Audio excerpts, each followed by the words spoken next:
জয় শ্রী গৌরহরি। অমৃত কাদম্বিনী চ্যানেলের সকল ভক্ত সজ্জন শ্রোতাবৃন্দকে জানাই আমার সশ্রদ্ধ প্রণাম। সুপ্রিয় শ্রোতাবৃন্দ, সর্ব অবতারের সার হল গৌর অবতার। তার লীলা বড়ই মধুর, বড়ই অনুপম। তাই তো নরোত্তম দাস ঠাকুর লিখেছেন, গৌরাঙ্গের মধুর লীলা যার কর্ণে প্রবেশিলা, হৃদয় নির্মল ভেল তার। অর্থাৎ গৌরাঙ্গের মধুর লীলা কর্ণরন্ধ্র পথ দিয়ে যখন আমাদের হৃদয়ে প্রবেশ করে তখন হৃদয় নির্মল হয়ে যায়। কারণ গৌর অবতারের স্বরূপই এমন। তাই আজ আমরা শ্রবণ করব কৃষ্ণ প্রেম প্রদাতা শ্রীমন চৈতন্য মহাপ্রভুর আবির্ভাব থেকে অন্তর্ধান পর্যন্ত বিবিধ লীলার বর্ণন। তাই সবাইকে মনোযোগ সহকারে শ্রবণ করার অনুরোধ রইল। তার আগে অমৃত কাদম্বিনী চ্যানেলটি সাবস্ক্রাইব না করলে এখনই সাবস্ক্রাইব করুন আর ভক্ত ভগবানের বিবিধ লীলাবিলাসের কথা শ্রবণ করুন। জয় শ্রী গৌরহরি। শ্রী শ্রী গুরু গৌরাঙ্গ জয়তু। গুরুবে গৌরচন্দ্রায় রাধিকায় তদালয়ে কৃষ্ণায় কৃষ্ণ ভক্তায় তদ্ভক্তায় নমো নমঃ। শ্রী চৈতন্য মহাপ্রভু স্বয়ং পরমেশ্বর ভগবান হওয়া সত্ত্বেও ভক্তভাব অঙ্গীকার করে জগজ্জীবকে ভক্তিযোগ শিক্ষা দেওয়ার জন্য আবির্ভূত হয়েছিলেন।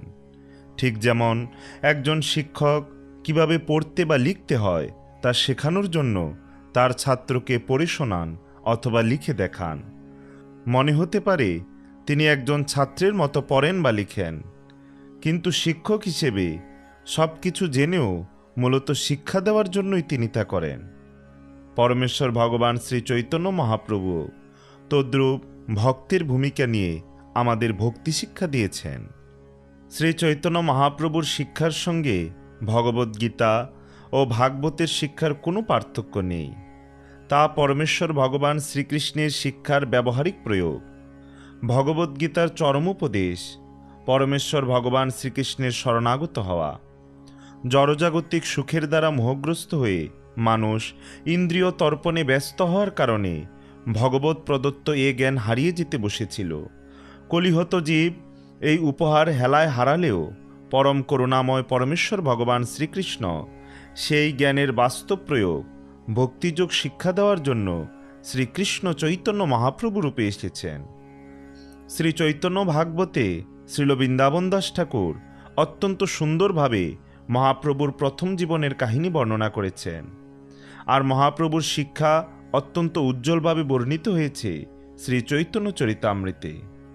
শ্রীমন মহাপ্রভুর প্রথম জীবনের ঘটনাগুলো লিপিবদ্ধ করে রেখেছেন তারই এক অতি অন্তরঙ্গ পার্ষদ শ্রী মুরারিগুপ্ত, আর শেষ ভাগের লীলাসমূহ লিপিবদ্ধ করে রেখেছিলেন তার অন্তরঙ্গ সেবক শ্রীল দামোদর গোস্বামী বা শ্রীল স্বরূপ দামোদর, যিনি জগন্নাথপুরীতে মহাপ্রভুর সঙ্গে সর্বক্ষণ থাকতেন। এই দুজন ভক্ত মহাপ্রভুর লীলাবিলাসের প্রায় প্রতিটি ঘটনা লিপিবদ্ধ করে রেখেছিলেন এবং পরবর্তীকালে শ্রী চৈতন্য মহাপ্রভু সম্বন্ধীয় সবকটি গ্রন্থই শ্রীল দামোদর গোস্বামী এবং শ্রীল মুরারিগুপ্তের কর্চার ভিত্তিতে রচিত হয়। পরমেশ্বর ভগবান শ্রী চৈতন্য মহাপ্রভু 1407 শকাব্দের ফাল্গুনী পূর্ণিমায় আবির্ভূত হন। তার ইচ্ছার প্রভাবে সেদিন চন্দ্রগ্রহণ হয়। বৈদিক প্রথা অনুসারে চন্দ্রগ্রহণকালে গঙ্গা স্নান সহ বিভিন্ন বৈদিক মন্ত্রোচ্চারণের বিধান থাকায় ভারতবর্ষ জুড়ে তখন উচ্চস্বরে হরিধ্বনি হতে থাকে। সব মিলে তৈরি হয় এক দিব্য ভক্তিময় পরিবেশ। এমন শুভ মুহূর্তে ভগবান শ্রী চৈতন্যদেব আবির্ভূত হন। তার পিতা জগন্নাথ মিশ্র ছিলেন মহান ব্রাহ্মণ পণ্ডিত। তার আদিনিবাস ছিল শ্রীহট্টে, কিন্তু ছাত্রাবস্থায় শিক্ষালাভের জন্য তিনি নবদ্বীপে আসেন, কারণ সে সময় নবদ্বীপ ছিল শিক্ষা এবং সংস্কৃতির প্রধান কেন্দ্র। শ্রী নীলাম্বর চক্রবর্তী নামে নবদ্বীপের এক মহান পণ্ডিতের কন্যা শ্রীমতী শচীদেবীকে বিবাহ করে তিনি শ্রীদাম মায়াপুরে গঙ্গার তটে বসতি স্থাপন করেন। শ্রীমতী শচীদেবীর গর্ভে জগন্নাথ মিশ্রের কয়েকটি কন্যা হয়, কিন্তু খুব অল্প বয়সেই তারা অপ্রকট হন। কেবল দুটি পুত্র সন্তান শ্রী বিশ্বরূপ এবং শ্রী বিশ্বম্বর প্রকট থেকে তাদের পিতামাতার স্নেহের দুলাল রূপে বর্ধিত হতে থাকেন। সর্বকনিষ্ঠ দশম সন্তান বিশ্বম্বর পরবর্তীকালে নিমাই রূপে প্রসিদ্ধ হন। তাদের বাড়ির উঠোনে একটি নিম গাছের তলায় তিনি জন্মগ্রহণ করেছিলেন, তাই তার স্নেহময়ী মাতা তাকে আদর করে নিমাই নামটি দিয়েছিলেন। সন্ন্যাস গ্রহণের পর তার নাম হয় শ্রীকৃষ্ণ চৈতন্য মহাপ্রভু। ধরাধামে শ্রী চৈতন্য মহাপ্রভুর অবতরণের সঙ্গে সঙ্গে ভগবানের দিব্য নাম সমন্বিত মহামন্ত্র আবির্ভূত হয়েছিল। শৈশবে তিনি যখন কান্না করতেন, তখন প্রতিবেশী মহিলারা তাকে ঘিরে হাততালি দিতে দিতে হরে কৃষ্ণ মহামন্ত্র কীর্তন করতেন। তার ফলে তৎক্ষণাৎ তার কান্না থেমে যেত। অবাক বিস্ময়ে প্রতিবেশীরা এই অদ্ভুত ঘটনা প্রত্যক্ষ করতেন। কখনো কখনো অল্প বয়সী মেয়েরা ইচ্ছা করেই তাকে কাঁদাত এবং তারপর তারা নাম কীর্তন করে তার সে কান্না থামাত। এভাবে শৈশব থেকেই শ্রী চৈতন্য মহাপ্রভু হরে কৃষ্ণ মহামন্ত্রের গুরুত্ব প্রচার করেছিলেন। 6 মাস বয়সে তার অন্নপ্রাশনের সময় মহাপ্রভু তার ভবিষ্যৎ কার্যকলাপ সম্বন্ধে ইঙ্গিত দিয়েছিলেন। এই বৈদিক অনুষ্ঠানে শিশুর ভবিষ্যৎ প্রবৃত্তি কেমন হবে তা জানার জন্য মুদ্রা এবং গ্রন্থ দেওয়া হয়। মহাপ্রভুর একদিকে রাখা হলো মুদ্রা এবং অন্যদিকে শ্রীমদ্ ভাগবত। মহাপ্রভু মুদ্রাগুলো গ্রহণ না করে শ্রীমদ্ ভাগবত গ্রহণ করেছিলেন। একটি ছোট্ট শিশুরূপে তিনি যখন উঠোনে হামাগুড়ি দিতে শুরু করলেন, তখন একদিন একটি সাপ এসে উপস্থিত হলো এবং নিমাই সেই সাপটির সঙ্গে খেলা করতে লাগলেন। পরিবারের সকলে এ দৃশ্য দেখে ভয়ে মুহ্যমান হয়ে পড়লেন। কিন্তু কিছুক্ষণ পর সাপটি চলে গেলে সচিমাতা নিমাইকে কোলে তুলে নিয়ে তার উপর তার স্নেহবর্ষণ করতে লাগলেন। এবার 2 চোর তার গায়ের গয়নাগুলো চুরি করার জন্য তাকেই চুরি করে নিয়ে যায়। তারা একটি নির্জন জায়গা খুঁজে বেড়াচ্ছিলেন। ভগবান খুব মজা করে সেই হতবম্ব চোরের কাঁধে ঘুরে বেড়ালেন। কিন্তু ভগবানের মায়ার প্রভাবে সেই চোর ঘুরতে ঘুরতে আবার জগন্নাথ মিশ্রের বাড়ির সামনে উপস্থিত হলো এবং ধরা পড়ার ভয়ে শিশুটিকে রেখে পালিয়ে গেল। উৎকণ্ঠিত পিতামাতা এবং আত্মীয় স্বজনেরা হারিয়ে যাওয়া শিশুকে ফিরে পেয়ে আনন্দে উদ্দীলিত হলেন। একসময় এক তীর্থযাত্রী ব্রাহ্মণ জগন্নাথ মিশ্রের বাড়িতে নিমন্ত্রিত হয়ে এসেছিলেন। তিনি যখন ভগবানকে ভোগ নিবেদন করেছিলেন, তখন নিমাই সেখানে এসে সেই নৈবেদ্য খেতে শুরু করে। সেই নৈবেদ্য ফেলে দিয়ে ব্রাহ্মণ আবার ভোগ বানিয়ে তা ভগবানকে নিবেদন করলেন। এবারও মহাপ্রভু এসে সেই ভোগ খেতে শুরু করলেন। এভাবে 3 বার একই ঘটনা ঘটার পর শিশুটিকে ঘরের ভেতর বিছানায় নিয়ে গিয়ে শুইয়ে দেওয়া হলো। মধ্যরাতে যখন সকলে গভীর নিদ্রামগ্ন, সেই ব্রাহ্মণ তখন বিশেষভাবে রান্না করা ভোগ ভগবানকে নিবেদন করলেন এবং ঠিক আগেরই মতো শিশু নিমাই তার নিবেদন নষ্ট করে দিলেন। ব্রাহ্মণ তখন কাঁদতে শুরু করলেন, কিন্তু যেহেতু সকলে গভীর নিদ্রামগ্ন ছিল, তাই কেউ তার কান্না শুনতে পেল না। তখন শিশু নিমাই সৌভাগ্যবান ব্রাহ্মণের কাছে তার স্বরূপ উদ্ঘাটন করলেন এবং ব্রাহ্মণ দেখলেন যে সেই শিশুটি হচ্ছে ব্রজেন্দ্রনন্দন শ্রীকৃষ্ণ স্বয়ং। ব্রাহ্মণকে এই ঘটনা সম্বন্ধে কাউকে বলতে নিষেধ করে দিয়ে নিমাই তার মায়ের কোলে ফিরে গেলেন। তার শৈশবের এরকম অনেক সুন্দর ঘটনা আছে। একটি দুষ্ট শিশুরূপে তিনি গঙ্গায় স্নানরত গোরা ব্রাহ্মণদের সঙ্গে পরিহাস করতেন। ব্রাহ্মণ যখন তার পিতার কাছে এসে অভিযোগ করতেন যে নিমাই পাঠশালায় না গিয়ে গঙ্গায় তর্পণ করার সময় তাদের গায়ে জল ছেটাচ্ছে, তখন মহাপ্রভু হঠাৎ তার পিতার সামনে এমনভাবে আবির্ভূত হতেন যেন তিনি সবেমাত্র পাঠশালা থেকে ফিরলেন। গঙ্গার তীরে স্নানের ঘাটে তিনি প্রতিবেশী বালিকাদের সঙ্গেও পরিহাস করতেন। তারা যখন ভালো স্বামী লাভ করার আকাঙ্ক্ষায় শিবের পূজা করত, তখন বালকরূপী মহাপ্রভু তাদের কাছে এসে বলতেন, এই মেয়েরা, শিবকে নিবেদন করার জন্য তোমরা যা এনেছ তা সব আমাকে দাও। শিব হচ্ছে আমার ভক্ত।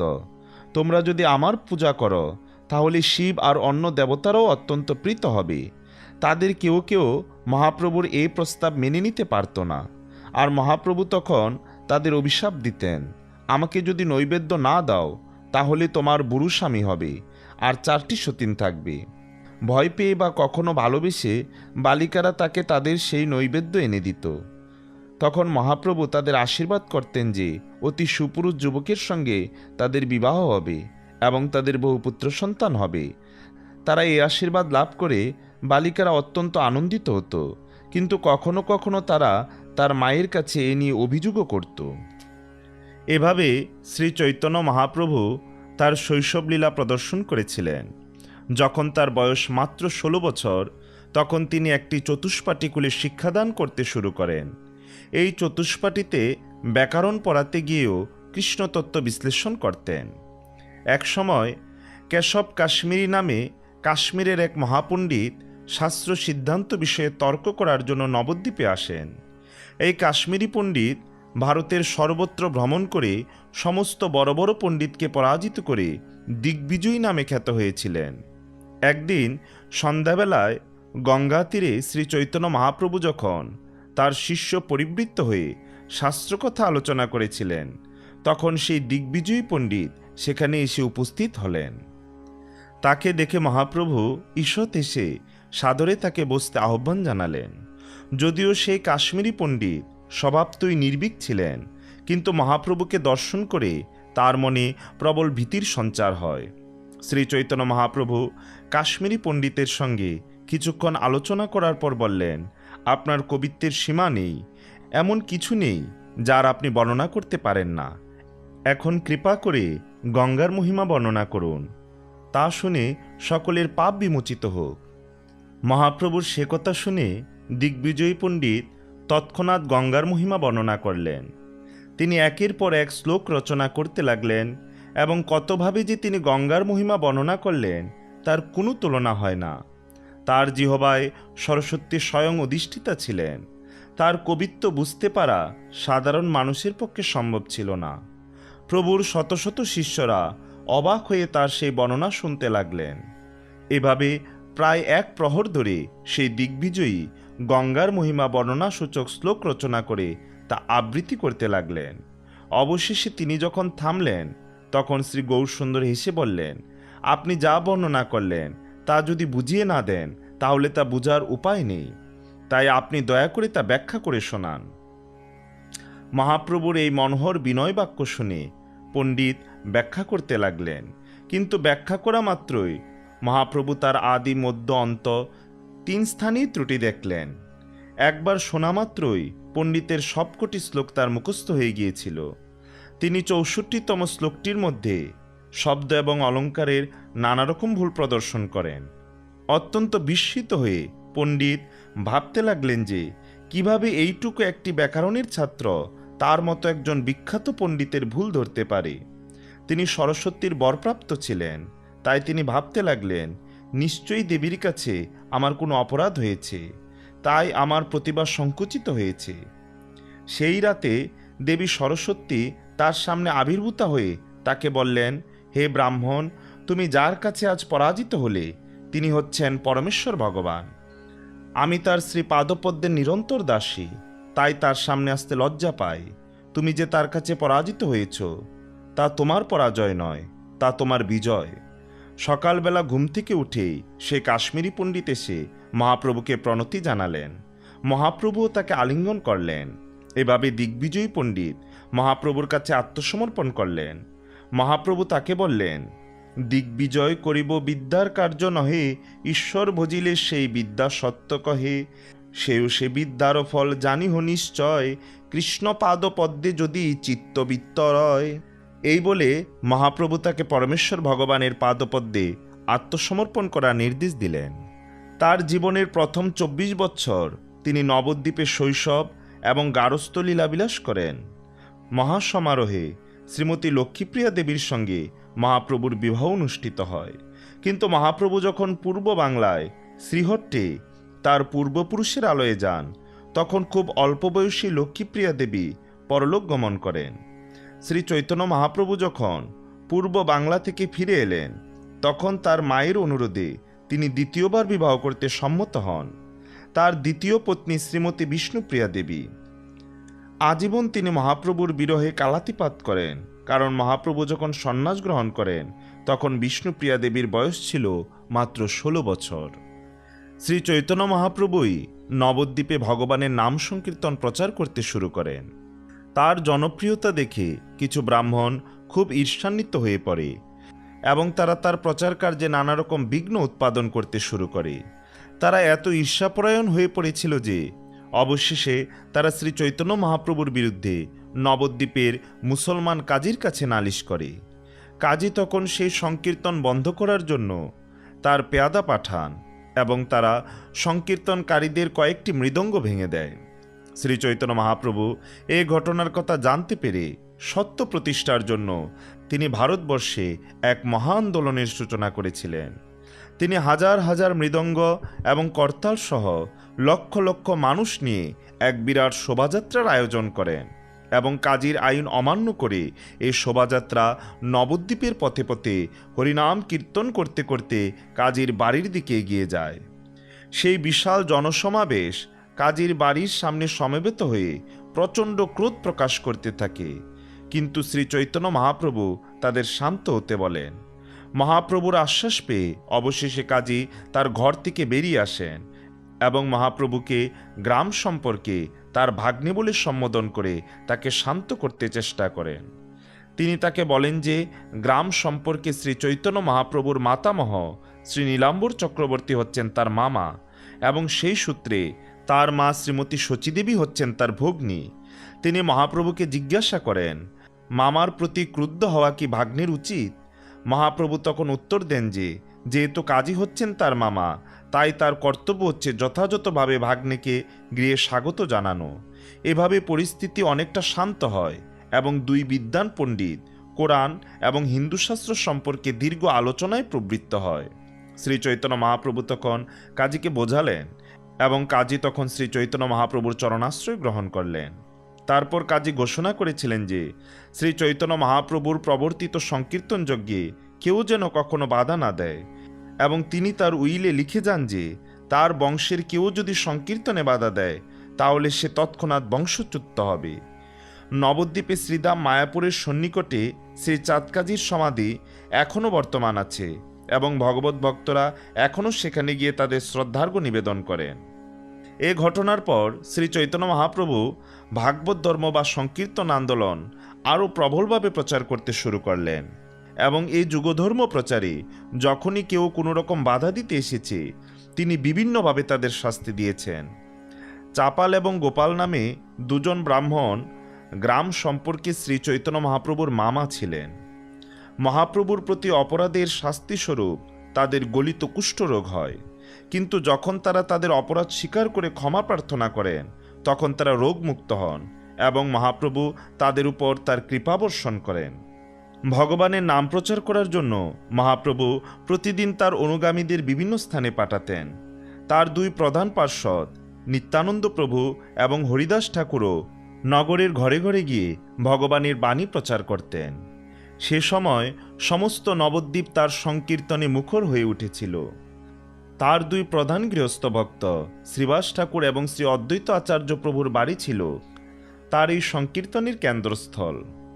এই দুজন মহাপণ্ডিত ব্রাহ্মণ ছিলেন শ্রী চৈতন্য মহাপ্রভুর সংকীর্তন আন্দোলনের প্রধান সমর্থক। শ্রী অদ্বৈত আচার্য প্রভুর আহ্বানে শ্রী চৈতন্য মহাপ্রভু এই পৃথিবীতে অবতরণ করেছিলেন। একদিন শ্রীমন নিত্যানন্দ প্রভু এবং শ্রীল হরিদাস ঠাকুর নগরের পথ দিয়ে সংকীর্তন করছিলেন। সে সময় তারা জগাই মাধাই নামে মাতাল দুই ভাইয়ের সামনে কীর্তন করতে লাগলেন। তখন ক্রুদ্ধ হয়ে মাধাই একটি কলসির কানা দিয়ে নিত্যানন্দ প্রভুর মাথায় আঘাত করল।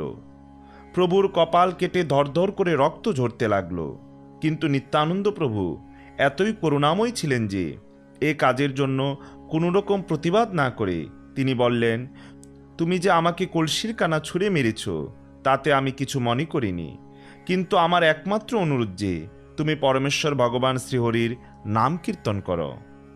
শ্রীমন নিত্যানন্দ প্রভুর এই অদ্ভুত ব্যবহার দর্শন করে অপর ভ্রাতা জগাই অত্যন্ত বিস্মিত হল এবং সে তৎক্ষণাৎ শ্রী নিত্যানন্দ প্রভুর চরণ ধরে ভাইকে ক্ষমা করার জন্য প্রার্থনা করল। মাদাই যখন আবার নিত্যানন্দ প্রভুকে আক্রমণ করতে উদ্যত হল তখন জগাই তাকে বাধা দিয়ে নিত্যানন্দ প্রভুর চরণ ধরে ক্ষমা ভিক্ষা করতে বলল। ইতিমধ্যে নিত্যানন্দ প্রভুর আঘাতপ্রাপ্তির কথা মহাপ্রভুর কাছে গিয়ে পৌঁছল। তৎক্ষণাৎ তিনি ক্রোধোন্মত্ত অবস্থায় সেখানে এসে উপস্থিত হলেন এবং দুই পাপীকে সংহার করার জন্য তার সুদর্শন চক্রকে আহ্বান করলেন। কিন্তু নিত্যানন্দ প্রভু তাকে তার অবতরণের উদ্দেশ্যের কথা স্মরণ করিয়ে দিলেন। শ্রী চৈতন্য মহাপ্রভুর অবতরণের উদ্দেশ্য হচ্ছে কলিযুগের সমস্ত অধপতিত মানুষকে উদ্ধার করা। জগাই মাধাই সে অধপতিত মানুষদের আদর্শ দৃষ্টান্ত। নিত্যানন্দ প্রভু এই দুই ভাইকে ক্ষমা করার জন্য মহাপ্রভুর কাছে অনুনয় করতে লাগলেন। তখন জগাই এবং মাধাই উভয়ই শ্রী চৈতন্য মহাপ্রভুর চরণে লুটিয়ে পড়ে তাদের ঔদ্ধত্যপূর্ণ ব্যবহারের জন্য ক্ষমা প্রার্থনা করল। একটি শর্তে মহাপ্রভু তাদের ক্ষমা করতে রাজি হলেন যে এখন থেকে তারা যেন সব রকমের পাপকর্ম বর্জন করে। জগাই এবং মাধাই উভয়ই সমস্ত প্রকার পাপকর্ম বর্জন করতে অঙ্গীকার করল এবং পরম করুণাময় ভগবান শ্রী চৈতন্য মহাপ্রভু তার শ্রীচরণে তাদের স্থান দিলেন। এভাবে মহাপাপী জগাই এবং মাধাই শ্রী চৈতন্য মহাপ্রভু ও নিত্যানন্দ প্রভুর কৃপায় উদ্ধার লাভ করল। একবার শ্রীনিবাস ঠাকুরের বাড়িতে মহাপ্রভু এক অপূর্ব অলৌকিক লীলা প্রদর্শন করেন। সেখানে তখন সংকীর্তন হচ্ছিল। মহাপ্রভু ভক্তদের জিজ্ঞাসা করলেন যে তারা কি খেতে চান। তারা জানালেন যে তারা আম খেতে চান। যদিও তখন আমের সময় ছিল না, তবুও তিনি একটি আমের আটি শ্রীনিবাস ঠাকুরের অঙ্গনে পুঁতলেন এবং তৎক্ষণাৎ সে আটি অঙ্কুরিত হয়ে ক্রমান্বয়ে বর্ধিত হতে লাগল। অচিরেই তা একটি আম গাছে পরিণত হলো এবং সেই গাছে এত সুপক্ষ আম ধরল যে ভক্তরা তা খেয়ে শেষ করতে পারল না। সেই আম গাছটি শ্রীনিবাস ঠাকুরের অঙ্গনেই রইল এবং ভক্তরা তা থেকে তাদের ইচ্ছে মতো আম নিয়ে খেতেন। একবার কয়েকজন ছাত্র মহাপ্রভুর দিব্যভাব বুঝতে না পেরে তার নিন্দা করেন। তখন তিনি সমাজের বিভিন্ন ধরনের লোকের কথা বিবেচনা করলেন। তিনি ভাবলেন, এ যুগের সমস্ত অধপতিত মানুষদের উদ্ধার করাই হচ্ছে আমার আবির্ভাবের কারণ। কিন্তু তারা যদি আমাকে একজন সাধারণ মানুষ বলে মনে করে অপরাধ করে, তাহলে তারা কোনোদিনই জড়জগৎ থেকে মুক্ত হতে পারবে না। তারপর 24 বছর বয়স পূর্ণ হলে মাঘ মাসে শ্রী চৈতন্য মহাপ্রভু সন্ন্যাস গ্রহণ করেছিলেন। তিনি কেশব ভারতীর কাছে আনুষ্ঠানিকভাবে সন্ন্যাস গ্রহণ করলেন। তার সঙ্গে ছিলেন শ্রীমন নিত্যানন্দ প্রভু, চন্দ্রশেখর আচার্য এবং মুকুন্দ দত্ত। সন্ন্যাস গ্রহণকালে তারা তাকে সহযোগিতা করেছিলেন। সন্ন্যাস গ্রহণের পর মাতা শচীদেবীর অনুরোধে শ্রী চৈতন্য মহাপ্রভু জগন্নাথপুরীতে আশ্রয় গ্রহণ করেন। শ্রী চৈতন্য মহাপ্রভুর সন্ন্যাস গ্রহণের ঘটনা শ্রীল বৃন্দাবন দাস ঠাকুর রচিত শ্রী চৈতন্য ভাগবত গ্রন্থে বিশদভাবে বর্ণিত হয়েছে। সন্ন্যাস গ্রহণের পর তিনি পূর্ণরূপে ভাগবত ধর্মের প্রচারক হলেন। যদিও তিনি গৃহস্থ আশ্রমে থাকাকালেও ভাগবত ধর্মের প্রচার করেছিলেন, কিন্তু তিনি যখন সেই কার্যে বাধা পেলেন তখন তিনি পতিত জীবদের উদ্ধার করার জন্য গৃহের সুখ স্বাচ্ছন্দ্যের জীবন পরিত্যাগ করে সন্ন্যাস গ্রহণ করলেন। গৃহস্থ আশ্রমে অবস্থানকালে তার মুখ্য পার্শ্বদ ছিলেন শ্রীল অদ্বৈত আচার্য প্রভু এবং শ্রীল শ্রীবাস ঠাকুর। কিন্তু সন্ন্যাস গ্রহণের পর তার মুখ্য পার্শ্বদ হলেন শ্রীমন নিত্যানন্দ প্রভু, যাকে তিনি গৌরবঙ্গে প্রচার করার ভার দিয়েছিলেন, এবং স্বরগোস্বামী, শ্রীল রূপ গোস্বামী, শ্রীল সনাতন গোস্বামী, শ্রীল রঘুনাথ ভট্ট গোস্বামী, শ্রীল গোপাল ভট্ট গোস্বামী, শ্রীল রঘুনাথ দাস গোস্বামী এবং শ্রীল জীব গোস্বামী, যাদের তিনি বৃন্দাবনে লুপ্ত তীর্থ উদ্ধারের এবং শাস্ত্র প্রণয়নের দায়িত্বভার অর্পণ করেছিলেন। এভাবে শ্রী চৈতন্য মহাপ্রভুর ইচ্ছার প্রভাবে বৃন্দাবন ধাম এবং তার মাহাত্ম্য প্রকাশিত হল। সন্ন্যাস গ্রহণের পর শ্রী চৈতন্য মহাপ্রভু বৃন্দাবনের দিকে যাত্রা করলেন। 3 দিন ধরে ক্রমান্বয়ে তিনি রাঢ় দেশে ভ্রমণ করলেন। বৃন্দাবন যাওয়ার পথে তিনি কৃষ্ণ প্রেমের আনন্দে নিমগ্ন হয়েছিলেন। নিত্যানন্দ প্রভু পথ পরিবর্তন করে তাকে শান্তিপুরে অদ্বৈতাচার্যের বাড়িতে নিয়ে গেলেন। মহাপ্রভু কয়েকদিনের জন্য অদ্বৈত প্রভুর গৃহে অবস্থান করলেন। তিনি যে চিরকালের জন্য গৃহত্যাগ করেছেন সে কথা ভেবে অদ্বৈত আচার্য প্রভু নবদ্বীপে লোক পাঠালেন শচীমাতাকে নিয়ে আসার জন্য, যাতে তিনি শেষবারের মতো তার পুত্রকে দেখতে পারেন। অদ্বৈত প্রভুর গৃহে শচীমাতার সঙ্গে মহাপ্রভুর সাক্ষাৎ হয় এবং সন্ন্যাসীর বেশে তার পুত্রকে দর্শন করে তিনি গভীরভাবে মর্মাহত হন।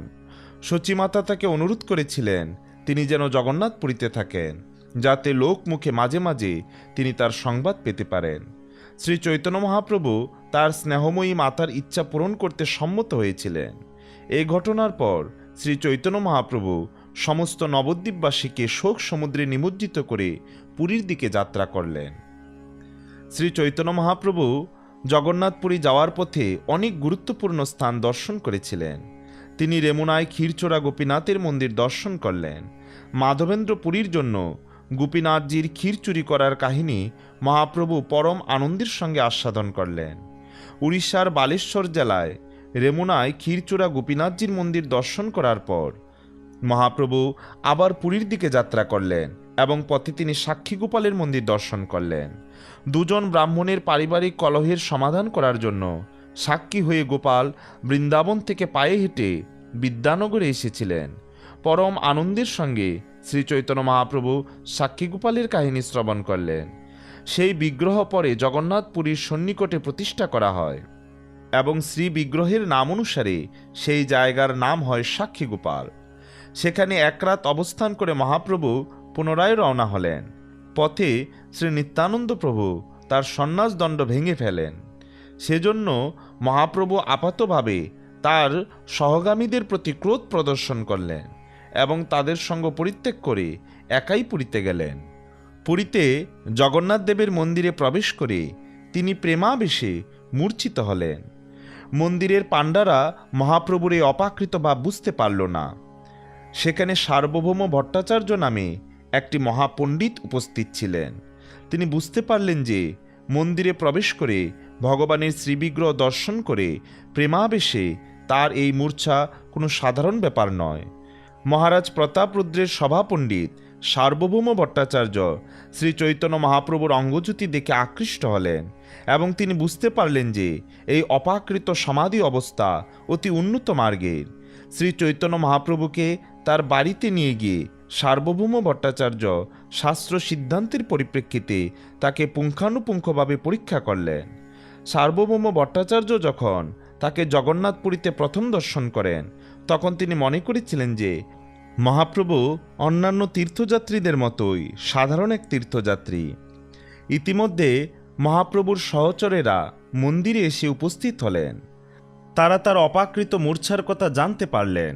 তারা শুনলেন যে মহারাজ প্রতাপরুদ্রের সভাপণ্ডিত সার্বভৌম ভট্টাচার্য তাকে তার বাড়িতে নিয়ে গেছেন। সার্বভৌম ভট্টাচার্য ছিলেন গোপীনাথ আচার্যের ভগ্নিপতি।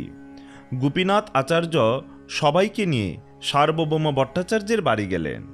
তিনি সার্বভৌম ভট্টাচার্যের সঙ্গে দলের সকলের পরিচয় করিয়ে দিলেন। সকলে মিলে তখন হরিনাম কীর্তন করতে লাগলেন এবং তখন মহাপ্রভুর বাহ্য চেতনা ফিরে এলো। সার্বভৌম ভট্টাচার্য নিত্যানন্দ প্রভুসহ সবাইকে তার গৃহে অতিথি হতে অনুরোধ করলেন। তারপর মহাপ্রভু সহ সকলে সমুদ্রে স্নান করতে গেলেন। ইতিমধ্যে সার্বভৌম ভট্টাচার্য কাশী মিশ্রের গৃহে তাদের থাকার এবং প্রসাদ গ্রহণের ব্যবস্থা করলেন। তার শ্যালক গোপীনাথ আচার্য তাকে সাহায্য করলেন। মহাপ্রভু যে পরমেশ্বর ভগবান সে সম্বন্ধে শ্যালক এবং ভগ্নিপতির মধ্যে অনেক আলোচনা হলো।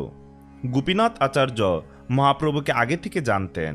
তিনি সার্বভৌম ভট্টাচার্যকে বোঝাতে চেষ্টা করলেন যে শ্রী চৈতন্য মহাপ্রভু হচ্ছেন স্বয়ং ভগবান, আর সার্বভৌম ভট্টাচার্য বোঝাতে চাইলেন যে তিনি একজন মহান ভক্ত। এভাবে শাস্ত্র প্রমাণে যুক্তিতে তারা তর্ক করতে লাগলেন, জনসাধারণের মতামতের ভিত্তিতে নয়। ইতিমধ্যে প্রকাশিত হয়ে পড়ল যে শ্রী চৈতন্য মহাপ্রভুর মাতামহ শ্রী নীলাম্বর চক্রবর্তী ছিলেন সার্বভৌম ভট্টাচার্যের পিতার সহপাঠী। সেই সূত্রে এই নবীন সন্ন্যাসীর প্রতি সার্বভৌম ভট্টাচার্য পিতৃবৎ বাৎসল্য অনুভব করলেন। সার্বভৌম ভট্টাচার্য ছিলেন শঙ্কর সম্প্রদায়ভুক্ত এবং তার অনেক অনুগামী ছিল। তাই তিনি চাইলেন এক নবীন সন্ন্যাসীও যেন তার কাছে বেদান্ত দর্শন সম্বন্ধে শিক্ষা লাভ করে।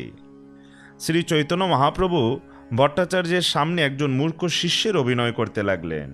সার্বভৌম ভট্টাচার্য যেহেতু তাকে বলেছেন যে সন্ন্যাসীর কর্তব্য হচ্ছে বেদান্ত অধ্যয়ন করা, সেজন্য তিনি তার কাছে বেদান্ত পাঠ শুনছেন। কিন্তু মহাপ্রভু তার ভাষ্য মেনে নিতে পারলেন না। মহাপণ্ডিত সার্বভৌম ভট্টাচার্য তথাকথিত সমস্ত বৈদান্তিকদের প্রতি শ্রী চৈতন্য মহাপ্রভুর এই তির্যক মন্তব্য হৃদয়ঙ্গম করতে পারলেন। তাই তিনি তাকে জিজ্ঞাসা করলেন, যে বিষয়গুলি সম্বন্ধে তিনি বুঝতে পারেননি সে সম্বন্ধে তিনি কেন কোনো প্রশ্ন উত্থাপন করেননি।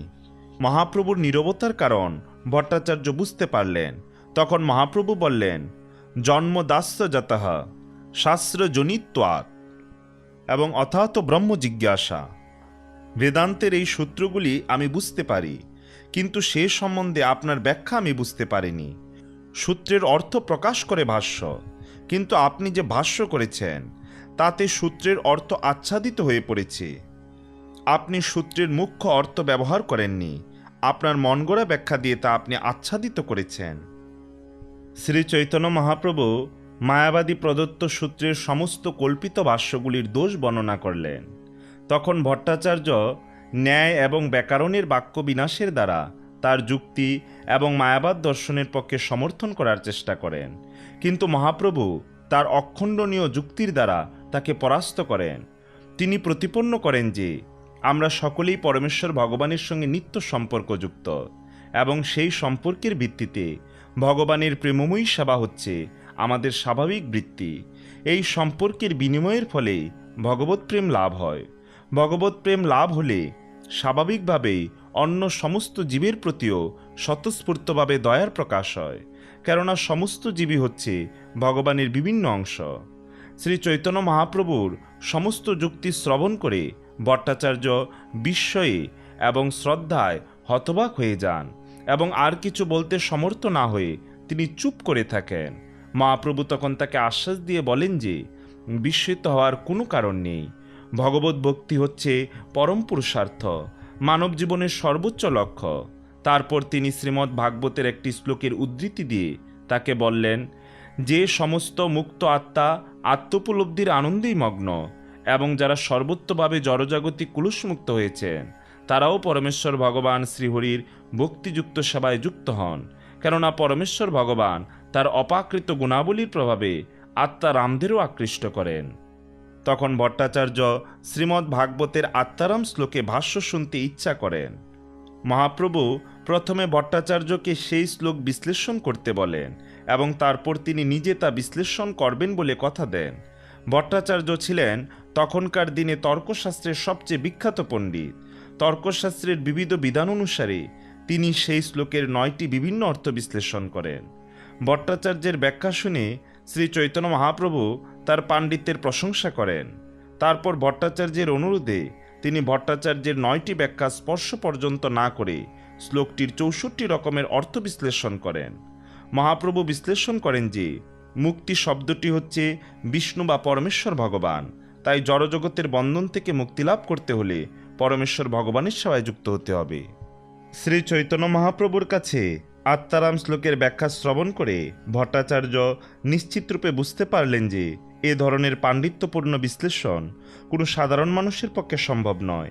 তাই তিনি তার পূর্বকৃত কর্মের জন্য অনুশোচনা করতে করতে তার চরণে আত্মনিবেদন করলেন এবং দয়াপর বশয়ে শ্রী চৈতন্য মহাপ্রভু সার্বভৌম ভট্টাচার্যকে গ্রহণ করলেন। তার অহৈতুকী কৃপার প্রভাবে তিনি তার সামনে তার চতুর্ভুজ নারায়ণ রূপ এবং তার দ্বিভুজ শ্যামসুন্দর বংশীবদন রূপ প্রদর্শন করলেন। সার্বভৌম ভট্টাচার্য তখন শ্রী চৈতন্য মহাপ্রভুর শ্রীপাদপদ্মে পতিত হয়ে তার মহিমা কীর্তন করে অনেক শ্লোক রচনা করতে থাকেন। মহাপ্রভু তারপর কিছুকালের জন্য দক্ষিণাত্য ভ্রমণে যান এবং পথে যার সঙ্গেই তার সাক্ষাৎ হয়েছে তাকেই তিনি কৃষ্ণ ভক্তে পরিণত করেছিলেন। সে সমস্ত ভক্তরাও অন্য অনেককে ভগবত ভক্তি বা ভাগবত ধর্মে উদ্বুদ্ধ করেন। তখন মহাপ্রভু গোদাবরীর তটে উপস্থিত হন। সেখানে তার সঙ্গে উড়িষ্যার রাজা প্রতাপ রুদ্রের প্রতিনিধি মাদ্রাজের রাজ্যপাল শ্রীল রামানন্দ রায়ের সাক্ষাৎ হয়। রামানন্দ রায়ের সঙ্গে তার আলোচনা উচ্চস্তরের পারমার্থিক জ্ঞান লাভের জন্য অত্যন্ত গুরুত্বপূর্ণ। গোদাবরীর তীরে শ্রী চৈতন্য মহাপ্রভুর সঙ্গে রামানন্দ রায়ের যখন সাক্ষাৎ হয় তখন শ্রী চৈতন্য মহাপ্রভু তাকে সাধ্য নির্ণয়ের জন্য শ্লোক পড়তে আজ্ঞা দেন। রামানন্দ রায় তার উত্তরে বলেন যে বর্ণাশ্রম ধর্ম অনুশীলন করার ফলে বিষ্ণুভক্তি লাভ হয়, কিন্তু মহাপ্রভু তখন বলেন যে বর্ণাশ্রম ধর্ম আচরণ বাহ্যিক এবং জীবনের সর্বোচ্চ প্রাপ্তি বিষ্ণুভক্তি লাভের সঙ্গে তার সম্পর্ক অতি সামান্য। জীবনের পরম পূর্ণতা হচ্ছে জড়জগতের প্রতি আসক্তি রহিত হয়ে ভগবানের দিব্য প্রেমময়ী সেবায় যুক্ত হওয়া। জীব যখন সেভাবে অগ্রসর হয় তখন ভগবান তাকে গ্রহণ করেন। তাই ভগবত ভক্তি হচ্ছে জ্ঞানের চরম পরিণতি।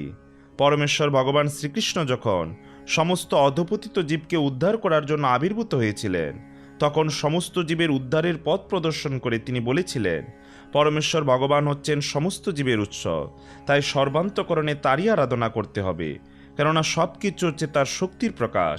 সেটিই হচ্ছে যথার্থ সিদ্ধি লাভের পন্থা, এবং সেই পন্থা সর্বকালের সমস্ত আচার্যদের দ্বারা অনুমোদিত হয়েছে। বর্ণাশ্রম ধর্ম সাধারণত নৈতিক বিচারের ভিত্তিতে প্রতিষ্ঠিত, তাতে পারমার্থিক উপলব্ধি খুবই কম। তাই শ্রী চৈতন্য মহাপ্রভু তাকে বাহ্য অনুষ্ঠান বলে প্রত্যাখ্যান করে পরমার্থ বিষয়ে আরও উন্নত স্তরের বিচার সম্বন্ধে রামানন্দ রায়কে বলতে অনুরোধ করেছিলেন। শ্রী রামানন্দ রায় তখন কৃষ্ণ কর্মার্পণ সম্বন্ধে বললেন। এর সম্পর্কে ভগবদ্গীতায় বলা হয়েছে, ইয়ৎ করোষি যদস্নাসি যজ্জুহোষি দদাসি ইয়ত্ত পশ্যসি কুন্তেয় তৎকুরুস্সা মদর্পণম। অর্থাৎ তুমি যা করো, যা খাও, যজ্ঞে যা অর্পণ করো, যা দান করো এবং যে তপস্যা করো, সে সমস্তই তুমি আমাকে অর্পণ করো। পরমেশ্বর ভগবান তার উদ্দেশ্যে জীবকে কর্ম অর্পণ করার যে নির্দেশ দিলেন, তা বর্ণাশ্রম ধর্মে নির্বিশেষ ভাবের এক স্তর ঊর্ধ্বে, কিন্তু তবুও এ পন্থায় পরমেশ্বর ভগবানের সঙ্গে জীবের সম্পর্ক স্পষ্টভাবে প্রকাশিত হয়নি। তাই পরমেশ্বর ভগবান রামানন্দ রায়ের এই প্রস্তাবটিকেও অস্বীকার করে আরও উন্নত স্তরের কথা বলতে অনুরোধ করলেন। রামানন্দ রায় তখন বর্ণাশ্রম ধর্ম ত্যাগ করে ভগবানের শরণাগত হওয়ার কথা বললেন, কিন্তু মহাপ্রভু সেই প্রস্তাবটিকে অস্বীকার করলেন, কেননা হঠকারিতা করে স্বধর্ম ত্যাগ করা উচিত নয়, তার ফলে অভীষ্ট বস্তু লাভ নাও হতে পারে। তখন রামানন্দ রায় বললেন যে সব রকমের জড় ভাবনামুক্ত হয়ে পরাভক্তি লাভই হচ্ছে জীবনের পরম প্রাপ্তি। মহাপ্রভু এই প্রস্তাবটিও প্রত্যাখ্যান করলেন, কেননা এই ধরনের পরমার্থ উপলব্ধির পথে বিবেক বর্জিত মানুষের দ্বারা পূর্বে প্রভূত ক্ষতি সাধন হয়েছে, তাই হঠাৎ তা করা সম্ভব নয়। তখন রামানন্দ রায় বললেন যে নিষ্ঠাবরে ভগবদ্ভক্ত মহাত্মার সঙ্গ করে এবং বিনীত চিত্তে তাদের কাছ থেকে পরমেশ্বর ভগবানের অপাকৃত বাণী ও তার লীলাবিলাসের কাহিনী শ্রবণ করার মাধ্যমেই জীবনের পরম উদ্দেশ্য সাধিত হয়। শ্রী চৈতন্য মহাপ্রভু এই প্রস্তাবটি স্বীকার করে নেন। ব্রহ্মার পদাঙ্কুনুসরণ করে এই প্রস্তাব করা হয়েছিল। পরমেশ্বর ভগবানের একটি নাম হচ্ছে অজিত, অর্থাৎ কেউই তাকে জয় করতে পারে না, কিন্তু এই অজিত ভগবানও একটি অতি সহজ পন্থায় জিত হন। সেই অতি সরল পন্থাটি হচ্ছে নিজেকে ভগবান বলে ঘোষণা করার উদ্যত মনোভাব বর্জন করে অত্যন্ত দীন ও বিনীতভাবে ভগবত তত্ত্বজ্ঞানী শুদ্ধ ভক্তের শ্রীমুখ থেকে ভগবান এবং তার ভক্তের মহিমা শ্রবণ করা। মহৎ ব্যক্তির মহিমা কীর্তন করার স্বাভাবিক প্রবণতা প্রতিটি জীবের মধ্যেই রয়েছে, কিন্তু তারা পরমেশ্বর ভগবানের মহিমা কীর্তন করার শিক্ষা পায়নি। শুদ্ধ ভক্ত সঙ্গে পরমেশ্বর ভগবানের মহিমা কীর্তন করাই হচ্ছে জীবনের চরম সিদ্ধি। শুদ্ধ ভক্ত হচ্ছেন তিনি যিনি সম্পূর্ণরূপে পরমেশ্বর ভগবানের শরণাগত এবং যার জড় বিষয়ের প্রতি কোনো আসক্তি নেই। জড়জাগতিক উন্নতি সাধন এবং জড় ইন্দ্রিয় সুখভোগের সমস্ত প্রয়াস হচ্ছে মানব সমাজের অজ্ঞানতা প্রসূত কার্যকলাপ। ভগবত বিমুখ সমাজে শান্তি এবং সমৃদ্ধি কখনোই লাভ হতে পারে না। তাই নিষ্ঠাভরে শুদ্ধ ভগবত ভক্তের সঙ্গ করে বিনীত চিত্তে এবং ধৈর্য সহকারে তাদের শ্রীমুখ নিঃসৃত ভগবত কথা শ্রবণ করাই হচ্ছে জীবনের চরম উদ্দেশ্য। উচ্চ এবং নিচ সামাজিক অবস্থার সঙ্গে মানুষের আত্মজ্ঞান লাভের পন্থার কোনো সম্পর্ক নেই। মানুষকে কেবল নিয়মিতভাবে নিষ্ঠাভরে তত্ত্বজ্ঞানী মহাপুরুষের কাছে ভগবানের কথা শ্রবণ করতে হবে। আর এই জ্ঞান যিনি শিক্ষাদান করেন তার যোগ্যতা হচ্ছে যে তিনি পূর্বতন আচার্যদের পদাঙ্কুনুসরণ করে বৈদিক শাস্ত্রের ভিত্তিতে পরম তত্ত্ব সম্বন্ধে শিক্ষাদান করেন। শ্রী চৈতন্য মহাপ্রভু জীবনের পরম উদ্দেশ্য সাধনের পন্থাস্বরূপ এই ভাগবত ধর্ম অনুশীলনের নির্দেশ দিয়ে গেছেন। শ্রীমদ্ ভাগবত হচ্ছে সেই ধর্ম নির্দেশকারী অমল পুরাণ। শ্রী চৈতন্য মহাপ্রভু এবং শ্রী রামানন্দ রায়ের মধ্যে এ সমস্ত বিষয় নিয়ে আলোচনার পর তারও ঊর্ধ্বে পারমার্থিক বিষয়ের আরও নিগুড় তত্ত্ব তাদের মধ্যে আলোচনা হয়েছিল। তবে সে সমস্ত বিষয়গুলি নিয়ে এখন আর আমরা আলোচনা করছি না, কেননা যথার্থ রূপে পারমার্থিক স্তরে অধিষ্ঠিত না হলে সে সমস্ত বিষয় বোঝা যাবে না। তাদের এই আলোচনার চরমে শ্রী চৈতন্য মহাপ্রভু শ্রী রামানন্দ রায়কে উপদেশ দিয়েছিলেন রাজকার্য থেকে অবসর গ্রহণ করে শ্রী জগন্নাথপুরীতে তার কাছে আসতে, যাতে তারা একত্রে অবস্থান করে এক অপাকৃত সম্পর্ক আস্বাদন করতে পারেন। তার কিছুদিন পর শ্রী রামানন্দ রায় রাজার কাছ থেকে ভাতা গ্রহণ করে রাজকার্য থেকে অবসর গ্রহণ করেন। তারপর তিনি পুরীতে তার বাসস্থানে ফিরে যান এবং সেখানে শ্রী চৈতন্য মহাপ্রভুর সবচেয়ে অন্তরঙ্গ ভক্তে পরিণত হন। শ্রী জগন্নাথপুরীতে সিকি মাহিতি নামে আরেক মহাত্মা ছিলেন, যিনি ছিলেন শ্রী রামানন্দ রায়েরই মতো মহাপ্রভুর একজন অন্তরঙ্গ ভক্ত। জগন্নাথপুরীতে তিনি 4 জন অতি অন্তরঙ্গ পার্শ্বদের সঙ্গে শ্রী চৈতন্য মহাপ্রভু ভগবত তত্ত্ববিজ্ঞানের অতি নিগুড় তত্ত্ব নিয়ে আলোচনা করতেন। এভাবে তিনি ভগবত প্রেমে মগ্ন হয়ে 18 বছর অতিবাহিত করেন। তার সে সমস্ত আলোচনা তার 4 জন অতি অন্তরঙ্গ ভক্তের অন্যতম শ্রী স্বরূপ দামোদর গোস্বামী তার কর্চায় লিপিবদ্ধ করেছেন।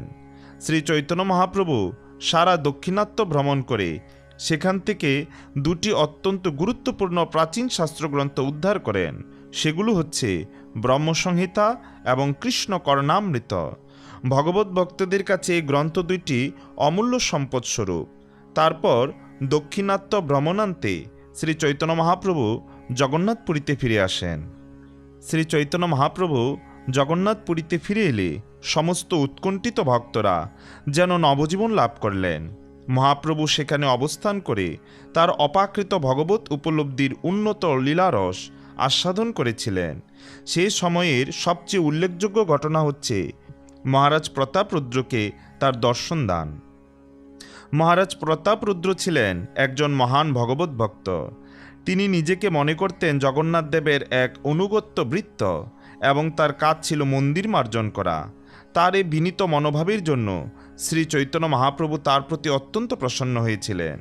মহারাজ প্রতাপরুদ্র সার্বভৌম ভট্টাচার্য ও রামানন্দ রায় উভয়ের কাছে অনুরোধ করেছিলেন শ্রী চৈতন্য মহাপ্রভুর সঙ্গে তার সাক্ষাৎ করিয়ে দেওয়ার জন্য, কিন্তু তার এই 2 মহান ভক্তের অনুরোধ সত্ত্বেও শ্রী চৈতন্য মহাপ্রভু তাদের সেই অনুরোধ সরাসরি প্রত্যাখ্যান করেন। শ্রী চৈতন্য মহাপ্রভু তাদের বলেন যে সন্ন্যাসীর পক্ষে বিষয়ী এবং স্ত্রীলোকদের সঙ্গ করা অত্যন্ত বিপজ্জনক। শ্রী চৈতন্য মহাপ্রভু ছিলেন আদর্শ সন্ন্যাসী। কোনো স্ত্রীলোক তাকে প্রণাম জানাবার জন্য তার কাছে আসতে পারত না। মহিলাদের বসতে দেওয়া হতো মহাপ্রভুর থেকে অনেক দূরে। আদর্শ শিক্ষক এবং আচার্যরূপে তিনি অত্যন্ত কঠোরভাবে সন্ন্যাসাশ্রম পালন করেছিলেন। স্বয়ং ভগবান হওয়া সত্ত্বেও শ্রী চৈতন্য মহাপ্রভু আদর্শ মানুষের দৃষ্টান্ত দিয়ে গেছেন। বিভিন্ন মানুষের সঙ্গে তার আচার আচরণ সম্বন্ধে কোনো রকম সন্দেহের অবকাশ ছিল না। আচার্যরূপে তিনি ছিলেন বজ্রের চেয়েও কঠোর এবং ফুলের চেয়েও কোমল। তার এক পার্ষদ ছোট হরিদাস কামার্ত দৃষ্টিতে এক স্ত্রীলোকের দিকে তাকিয়েছিলেন বলে শ্রী চৈতন্য মহাপ্রভু তাকে তৎক্ষণাৎ ত্যাগ করেন এবং আর কখনোই তাকে গ্রহণ করেননি। যদিও অন্য সমস্ত ভক্তরা ছোট হরিদাসের এই অপরাধের জন্য তাকে ক্ষমা করতে শ্রী চৈতন্য মহাপ্রভুকে অনুরোধ করেছিলেন। মহাপ্রভুর সঙ্গ থেকে বিচ্যুত হওয়ার ফলে মনের দুঃখে ছোট হরিদাস আত্মহত্যা করেছিল এবং তার আত্মহত্যার সংবাদ যখন মহাপ্রভুকে জানানো হয় তখন মহাপ্রভু তার সে অপরাধের কথা ভুলতে পারেননি। তিনি বলেছিলেন যে তার অপরাধের জন্য সে উপযুক্ত শাস্তি পেয়েছে। শ্রী চৈতন্য মহাপ্রভু সন্ন্যাস আশ্রমের বিধিবিধানসমূহ অত্যন্ত কঠোরভাবে পালন করতেন। তাই যদিও তিনি জানতেন যে মহারাজ প্রতাপরুদ্র ছিলেন মহান ভগবত ভক্ত, তবুও যেহেতু তিনি ছিলেন রাজা এবং বিষয়ী, তাই তিনি তার সঙ্গে সাক্ষাৎ করতে অস্বীকার করেন। এই দৃষ্টান্তের মাধ্যমে শ্রী চৈতন্য মহাপ্রভু সন্ন্যাসীর আদর্শ আচরণের শিক্ষাদান করেছেন। সন্ন্যাসীর পক্ষে স্ত্রীলোক এবং ধন সম্পদের সাথে কোনোই যোগাযোগ থাকা উচিত নয়। তার উচিত সবসময় সব রকমের অন্তরঙ্গ সম্পর্ক থেকে দূরে থাকা। মহারাজ প্রতাপরুদ্র অবশ্যই অবশেষে ভক্তদের সুনিপুণ আয়োজনে শ্রী চৈতন্য মহাপ্রভুর কৃপা লাভ করেছিলেন। এর থেকে বোঝা যায় যে ভগবানের অন্তরঙ্গ ভক্ত ভক্তিমার্গের নবাগত ভক্তদের উপর ভগবানের চেয়ে বেশি কৃপা করেন। তাই শুদ্ধ ভক্ত কখনোই অন্য শুদ্ধ ভক্তের চরণে অপরাধ করেন না। ভগবানের শ্রীচরণে অপরাধ হলে পরম দয়ালু ভগবান কখনো কখনো সে অপরাধ মার্জনা করে দেন, কিন্তু ভগবানের ভক্তের চরণে অপরাধ ভয়ঙ্কর। বিশেষ করে যারা ভক্তিমার্গের উন্নতি সাধন করতে চান তাদের পক্ষে তা অত্যন্ত বিপজ্জনক। শ্রী চৈতন্য মহাপ্রভু যখন জগন্নাথ পুরীতে ছিলেন তখন তাকে দর্শন করার জন্য তার হাজার হাজার ভক্ত রথযাত্রার সময় সেখানে আসতেন। জগন্নাথ দেবের রথযাত্রার আগের দিন মহাপ্রভুর তত্ত্বাবধানে গুন্ডিচা মন্দির মার্জন হতো। তা ছিল একটি অত্যন্ত গুরুত্বপূর্ণ স্থান। পুরীতে শ্রী চৈতন্য মহাপ্রভুর সংকীর্তনে অভূতপূর্ব জনসমাবেশ হতো। এটি হচ্ছে জনসাধারণকে পারমার্থিক জীবনে উদ্বুদ্ধ করার পন্থা। শ্রী চৈতন্য মহাপ্রভু এই সংকীর্তন যজ্ঞের সূচনা করেছিলেন এবং পৃথিবীর সবকটি দেশের নেতারা এই পারমার্থিক আন্দোলনের মাধ্যমে জনসাধারণকে পরস্পরের প্রতি সৌহার্দ্যপূর্ণ জীবনযাপন করতে উদ্বুদ্ধ করতে পারেন। আজ সারা পৃথিবীর মানুষই এই শান্তি ও সৌহার্দ্যের অন্বেষণ করছে। এর কিছুদিন পরে শ্রী চৈতন্য মহাপ্রভু আবার বৃন্দাবন এবং তার নিকটবর্তী তীর্থস্থানগুলি দর্শন করার জন্য উত্তর ভারত অভিমুখে যাত্রা করেন। তিনি যখন মধ্য ভারতের ঝাড়খণ্ডের বনের মধ্যে দিয়ে যাচ্ছিলেন তখন বনের সমস্ত হিংস্র পশুরা তার সঙ্গে হরে কৃষ্ণ মহামন্ত্র কীর্তন করে দুহাত তুলে নৃত্য করেছিল। এর দ্বারা তিনি প্রমাণ করলেন যে সংকীর্তন আন্দোলনের মাধ্যমে বনের পশুরা পর্যন্ত শান্তিপূর্ণভাবে সহাবস্থান করতে পারে। সুতরাং সভ্য মানুষের আর কি কথা, কোনো মানুষই সংকীর্তন আন্দোলনে যোগদান করতে অস্বীকার করতে পারে না। শ্রী চৈতন্য মহাপ্রভুর এই সংকীর্তন আন্দোলন জাতি, ধর্ম, দেশ ইত্যাদির দ্বারা সীমিত নয়। এখানেই সে মহামিলনের প্রত্যক্ষ প্রমাণ যে তিনি তার এই মহান আন্দোলনে বনের পশুদের পর্যন্ত যোগদান করতে দিয়েছিলেন। বৃন্দাবন থেকে ফেরার পথে তিনি প্রথমে প্রয়াগে আসেন। সেখানে তার সঙ্গে রূপগোস্বামীর এবং তার ছোট ভাই অনুপমের সাক্ষাৎ হয়। তারপর তিনি বারাণসীতে যান। সেখানে 2 মাস ধরে তিনি সনাতন গোস্বামীকে পারমার্থিক বিজ্ঞান সম্বন্ধে উপদেশ দেন। সনাতন গোস্বামীর পূর্ব নাম ছিল শাকর মল্লিক। শ্রী চৈতন্য মহাপ্রভু যখন বারাণসীতে অবস্থান করছিলেন তখন সনাতন গোস্বামীও তার রাজকার্য থেকে অবসর গ্রহণ করে সেখানে তার সঙ্গে মিলিত হন। পূর্বে তিনি ছিলেন বাংলার নবাব হুসেন শাহের মন্ত্রী। রাজকার্য থেকে ছাড়া পেতে তাকে প্রথমে একটু অসুবিধা ভোগ করতে হয়েছিল, কেননা নবাব তার রাজকার্য থেকে অবসর গ্রহণ করতে দিতে চাইছিলেন না। কিন্তু তবুও তিনি সেখান থেকে পালিয়ে বারাণসীতে এসেছিলেন এবং শ্রী চৈতন্য মহাপ্রভু তাকে ভক্তিতত্ত্ব বিজ্ঞান সম্বন্ধে শিক্ষা দান করেন। মহাপ্রভু তাকে জীবের স্বরূপ সম্বন্ধে, জড়জগতে জীবের বন্ধনের কারণ, পরমেশ্বর ভগবানের সঙ্গে জীবের নিত্য সম্বন্ধ, পরমেশ্বর ভগবানের পরম ঈশ্বরত্ব, বিভিন্ন অবতার রূপে তার প্রকাশ, ব্রহ্মাণ্ডের বিভিন্ন অংশ তিনি কিভাবে নিয়ন্ত্রণ করেন, তার অপাকৃত আলোয়ের প্রকৃতি, ভক্তিমূলক কার্যকলাপ, তার বিভিন্ন স্তর, ধীরে ধীরে পারমার্থিক সিদ্ধির পথে অগ্রসর হওয়ার বিভিন্ন বিধিনিষেধ, বিভিন্ন যুগে ভগবানের বিভিন্ন অবতারের লক্ষণ এবং শাস্ত্রের বর্ণনার মাধ্যমে তাদের চেনবার উপায় সম্বন্ধে শিক্ষাদান করেন। শ্রী চৈতন্য চরিতামৃতে এক বিরাট অধ্যায় সনাতন গোস্বামীকে দেওয়া শ্রী চৈতন্য মহাপ্রভুর শিক্ষা বিস্তৃতভাবে বর্ণিত হয়েছে। বারাণসীতে যখন তিনি তপন মিশ্র এবং চন্দ্রশেখর আচার্যের আতিথ্য গ্রহণ করেন, যাদের সহায়তা করতেন এক মহারাষ্ট্রীয় ব্রাহ্মণ, তখন শ্রীপাদ প্রকাশানন্দ সরস্বতী নামে একজন মায়াবাদী সন্ন্যাসী বারাণসীর সাধু সমাজের নেতৃত্ব করছিলেন। শ্রী চৈতন্য মহাপ্রভু যখন বারাণসীতে আসেন তখন তার সংকীর্তনের প্রভাবে স্থানীয় জনসাধারণ তার প্রতি অধিক আকৃষ্ট হয়েছিল। যেখানেই তিনি যেতেন, বিশেষ করে বিশ্বনাথ মন্দিরে হাজার হাজার তীর্থযাত্রী তার অনুগামী হতো। কেউ কেউ তার রূপে আকৃষ্ট হতো এবং অন্যেরা তার মধুর কীর্তনে আকৃষ্ট হতো। মায়াবাদী সন্ন্যাসীরা পরস্পরকে নারায়ণ বলে সম্বোধন করে। বারাণসীতে এখনও অসংখ্য মায়াবাদী সন্ন্যাসী দেখা যায়। সংকীর্তনরত শ্রী চৈতন্য মহাপ্রভুকে দেখে কিছু লোক মনে করেন যে তিনি হচ্ছেন প্রকৃত নারায়ণ। সেই সংবাদ মায়াবাদী সন্ন্যাসী প্রকাশানন্দ সরস্বতীর কাছে পৌঁছায়। ভারতবর্ষে সবসময়ই মায়াবাদ সম্প্রদায় এবং ভাগবত সম্প্রদায়ের মধ্যে এক পারমার্থিক বিরোধিতা রয়েছে এবং তাই এ সংবাদ যখন প্রকাশানন্দের কাছে পৌঁছালো তখন তিনি বুঝতে পেরেছিলেন যে শ্রী চৈতন্য মহাপ্রভু হচ্ছেন বৈষ্ণব সন্ন্যাসী এবং তাই যারা সেই সংবাদ তার কাছে নিয়ে এসেছিল তাদের কাছে তিনি মহাপ্রভুর নিন্দা করে বলেন, ভাবুকের মতো নর্তন কীর্তন করা সন্ন্যাসীর কাজ নয়। প্রকাশানন্দ সরস্বতী ছিলেন বেদান্ত দর্শনের বিদগ্ধ পণ্ডিত এবং তিনি তার অনুগামীদের উপদেশ দিলেন সংকীর্তনে যোগদান না করে বেদান্ত পাঠে মনোযোগ দিতে। শ্রী চৈতন্য মহাপ্রভুর এক ভক্ত মহাপ্রভুর সম্বন্ধে প্রকাশানন্দের এই সমালোচনায় অত্যন্ত মর্মাহত হয়ে মহাপ্রভুর কাছে গিয়ে তার মনোবেদনা প্রকাশ করেন।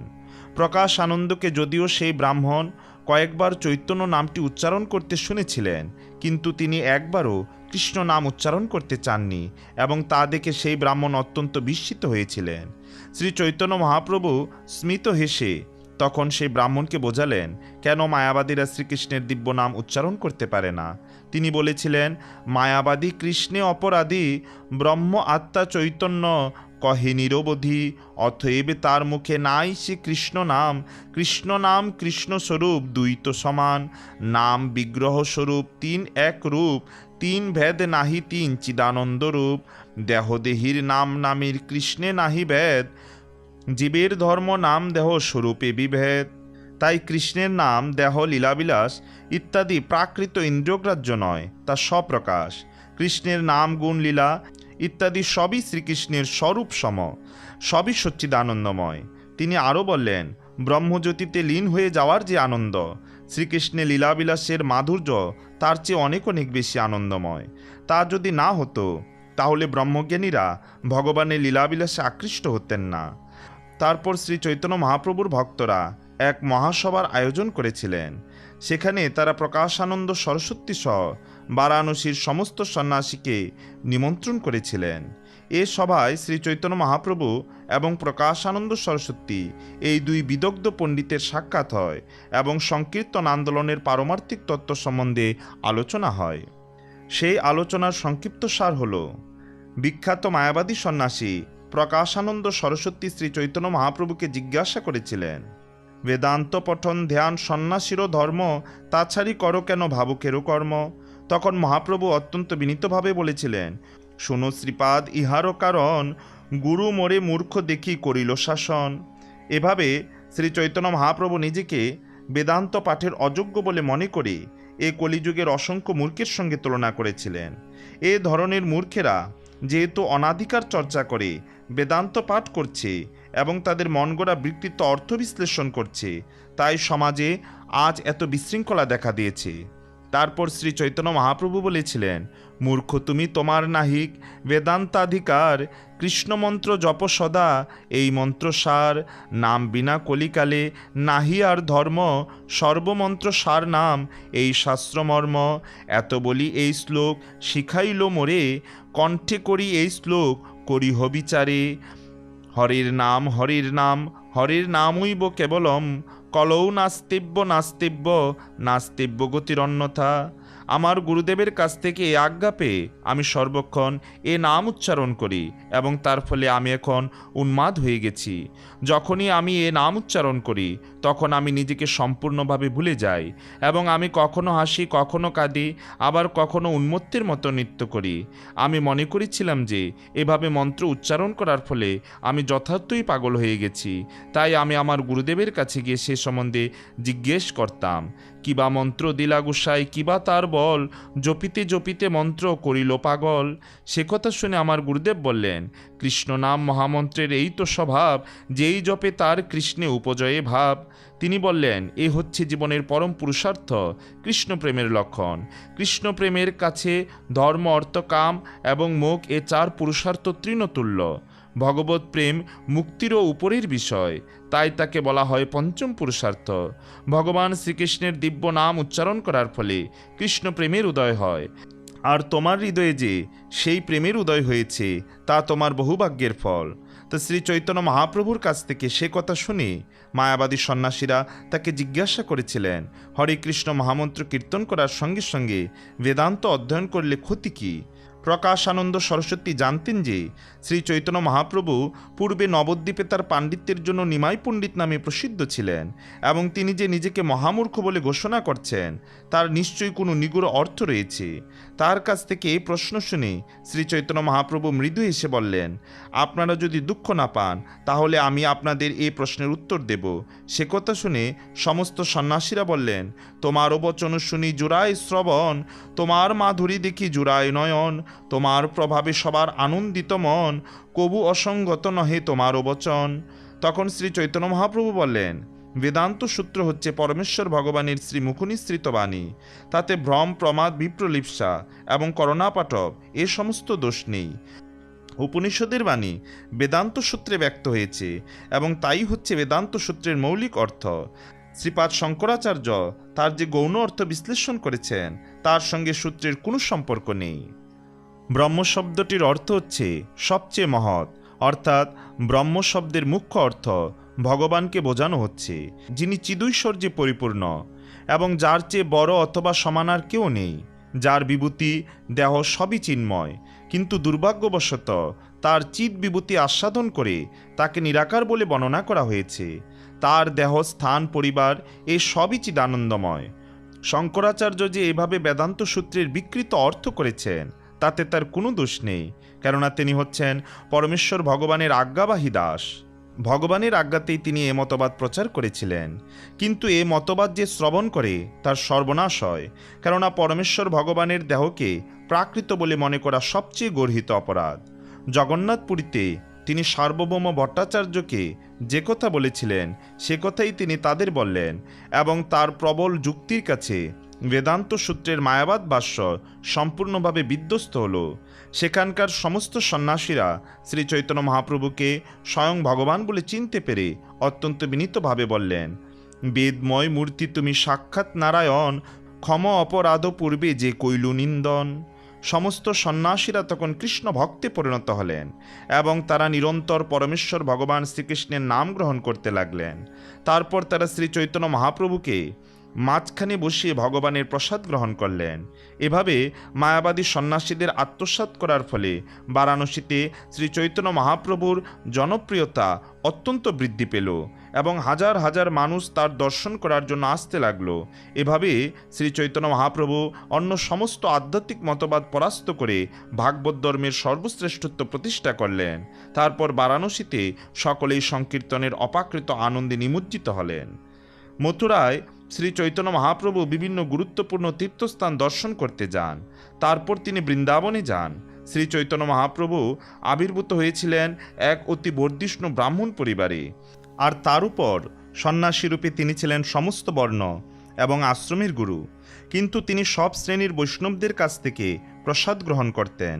মথুরার সনরিয়া ব্রাহ্মণ সমাজকে নিম্ন শ্রেণীভুক্ত বলে গণ্য করা হয়, কিন্তু শ্রী চৈতন্য মহাপ্রভু এক সোনারিয়া ব্রাহ্মণের ঘরে ভোজন করেছিলেন, কেননা সেই ব্রাহ্মণ ছিলেন শ্রীপাদ মাধবেন্দ্রপুরীর শাখায় দীক্ষিত। বৃন্দাবনে শ্রী চৈতন্য মহাপ্রভু যমুনার 24টি বিশেষ বিশেষ ঘাটে স্নান করেছিলেন। তিনি বৃন্দাবনের 12টি বিশেষ বিশেষ বনে ভ্রমণ করেছিলেন। সেই সমস্ত বনের পশু পাখিরা তাকে পেয়ে আনন্দে অধীর হয়ে উঠেছিল। বৃন্দাবনের যে সমস্ত বিশেষ বিশেষ স্থানে শ্রী চৈতন্য মহাপ্রভু গিয়েছিলেন তার কয়েকটি হচ্ছে কাম্যবন, আদিশ্বর, পাবন সরোবর, খাদির বন, শেষশায়ী, খেলাতীর্থ, ভান্ডির বন, ভদ্রবন, শ্রীবন, লৌহবন, মহাবন, গোকুল, কালীয়রথ, দ্বাদশাদিত্য, কেশীতীর্থ ইত্যাদি। তিনি যখন শ্রীকৃষ্ণের রাসনৃত্যের স্থানটি দর্শন করেছিলেন তখন তিনি প্রেমাবেশে অচেতন হয়ে পড়েছিলেন। যতদিন তিনি বৃন্দাবনে ছিলেন তিনি অক্রুর ঘাটে অবস্থান করেছিলেন। মহাপ্রভুর ভৃত্য কৃষ্ণদাস বিপ্র মাঘ বেলার সময় প্রয়াগে স্নান করার জন্য সেখানে তাকে যেতে অনুপ্রাণিত করেছিলেন। সেই আবেদনে শ্রী চৈতন্য মহাপ্রভু সম্মত হয়েছিলেন এবং কয়েকজন সঙ্গীসহ প্রয়াগের উদ্দেশ্যে যাত্রা করলেন।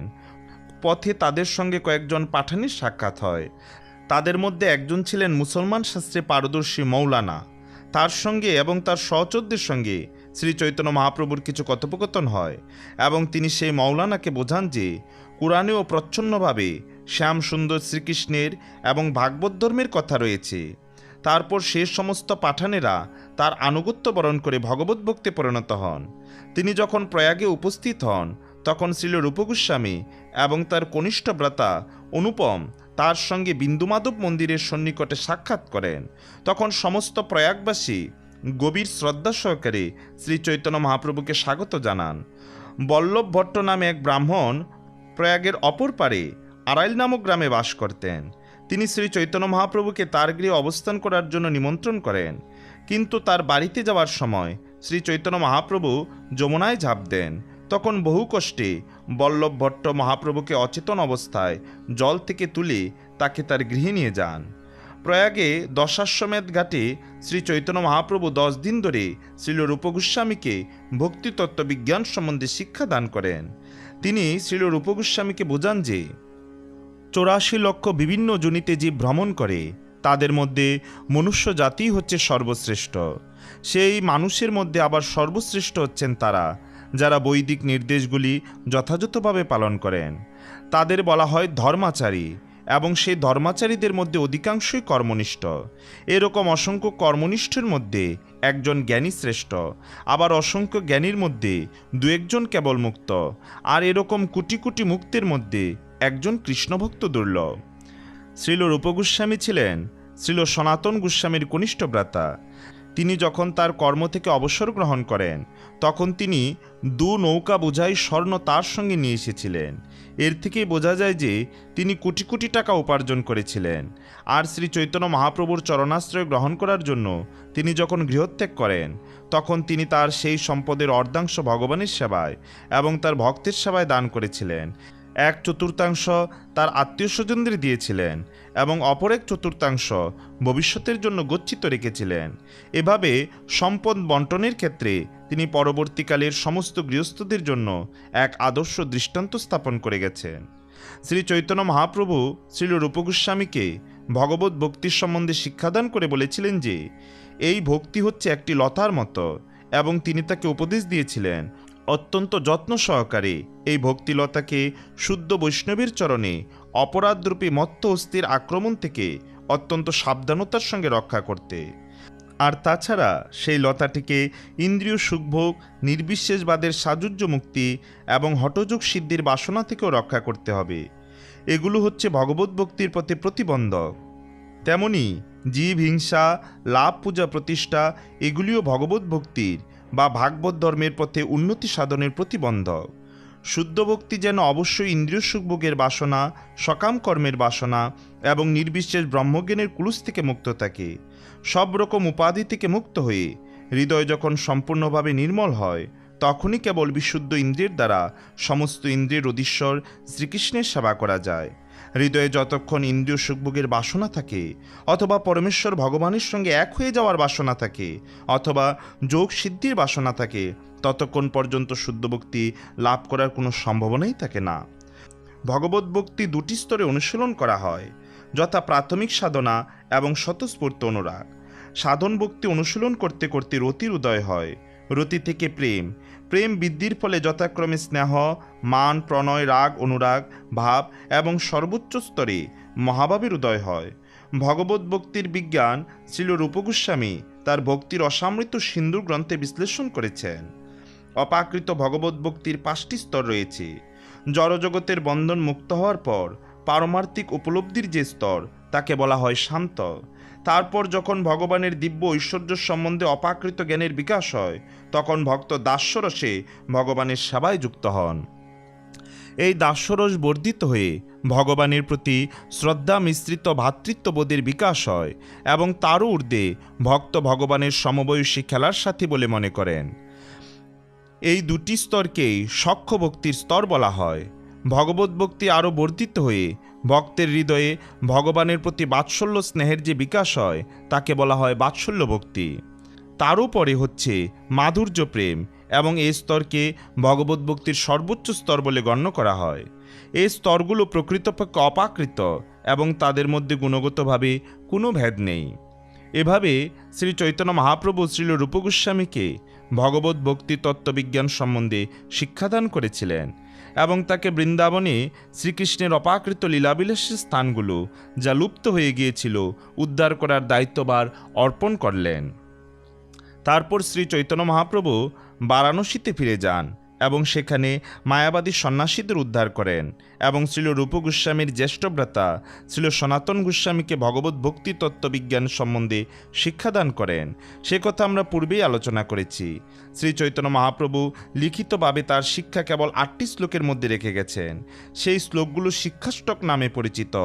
তার অপাকৃত শিক্ষা বিশদভাবে লিখে রেখে গেছেন তার মুখ্য অনুগামী 6 গোস্বামী এবং তাদের শিষ্য প্রশিষ্যরা। শ্রী চৈতন্য মহাপ্রভু প্রদত্ত যে তত্ত্বদর্শন তা সর্বশ্রেষ্ঠ এবং তা যে এই যুগের যথার্থ ধর্ম, সে কথা পৃথিবীর সমস্ত তত্ত্বজ্ঞানী মনীষীরা এক বাক্যে স্বীকার করে গেছেন। এ ধর্ম বিশ্ব ধর্মরূপে সমগ্র ব্রহ্মাণ্ড জুড়ে ব্যাপ্ত হওয়ার শক্তি সমন্বিত। আমরা উদ্গ্রীব হয়ে সেই শুভদিনের প্রতীক্ষা করছি, যেদিন শ্রী চৈতন্য মহাপ্রভুর প্রবর্তিত ভাগবত ধর্ম বা প্রেম ধর্ম পৃথিবী জুড়ে প্রসারিত হবে এবং সমস্ত জগৎকে তা অপাকৃত শান্তির দিব্য আনন্দে প্লাবিত করবে।